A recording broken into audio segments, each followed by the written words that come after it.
Inmate with a radio. Someone gave a small radio to Paulo in prison in Portugal. The radio was the only thing that Paulo, a well-educated scientist, had to distract himself. He started looking for radio stations. However, the only station that the radio would pick up was Seventh-day Adventist. Paulo had to stand in a certain spot by the window to pick up the station. He began listening to Adventist programs. One day, someone on the radio offered a free copy of Ellen White's The Great Controversy. Paulo asked for the book and received it by mail. After a while, Paulo was transferred to another prison, but he wasn't happy because it wasn't where he had hoped he would be sent.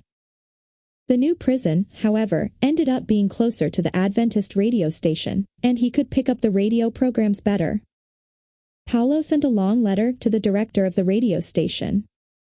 He wrote about why he was in prison. He told about how he had started listening to the radio station. "My life is being transformed by what I'm hearing every day," he wrote. The radio station director was amazed that Paulo had been able to listen to radio broadcasts from his first prison. The director lived near that prison and had never been able to pick up the radio signal. When the COVID-19 pandemic started, the radio station added Sabbath worship services to its programming, and Paulo began listening to the sermons. In one sermon, the preacher invited people to sign up for Bible studies, and Paulo did. He began studying the Bible through the mail with Anna, a church volunteer. As a scientist, he was a curious student, and he asked many questions. When he finished the Bible studies, he asked to be baptized. COVID restrictions and bureaucracy blocked his request. Then he began studying the book of Revelation with Anna. After finishing Revelation, they began a study comparing Ellen White's writings with the Bible. The studies are ongoing. Anna is trying to make Paulo as independent as possible in his Bible study. "I want him to have the tools to go to the Bible and study for himself," Anna says.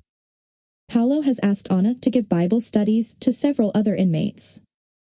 Anna is happy to teach the inmates, but she wants to get Paulo involved in teaching. So, she is encouraging him to give Bible studies to the inmates. "I want to make him a tool in a place where we cannot reach people in person," she says.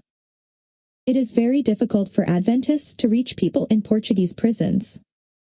Paulo is worried that he doesn't know enough about the Bible to teach about Jesus.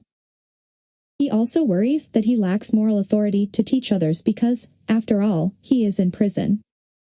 But Anna has continued to encourage him, and he is growing more comfortable. He has begun Bible studies with one inmate and talks regularly about Jesus with 2 or 3 others. He also has spoken about Jesus with his psychologist. In Portugal, inmates are either required to undergo counseling or have the option to seek counseling. Paulo's psychologist is an atheist. Paulo has told the psychologist about Jesus, and the psychologist questioned his beliefs.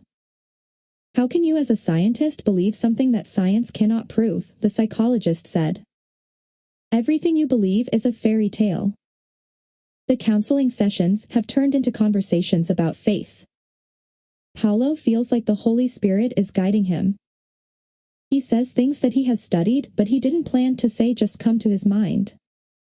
At one session, he challenged the psychologist to read The Great Controversy, and the psychologist agreed. Paulo offered his copy, and the psychologist is reading it. Paulo has written to Anna that prison life is not easy. He wants to change his diet and be baptized, but prison restrictions have complicated things. But he is grateful to be in prison. "I believe that it gave me the encounter that I needed with Jesus," he writes. "Looking back, I can see that everything that has happened was guided by God to transform my life." Anna says Paulo is in prison because he made bad decisions. He is not innocent. "Yet I believe that he is being called to be God's instrument in a place that we don't have access to," she says. "I really believe that he is a missionary there, even though he has not discovered that yet." Education, including Bible studies to prisoners, is a major way that the Seventh-day Adventist Church shares the good news about Jesus' soon coming in Portugal. Part of this quarter's 13th Sabbath offering will help expand Adventist education by opening an elementary school in Setubal, Portugal. Thank you for planning a generous offering.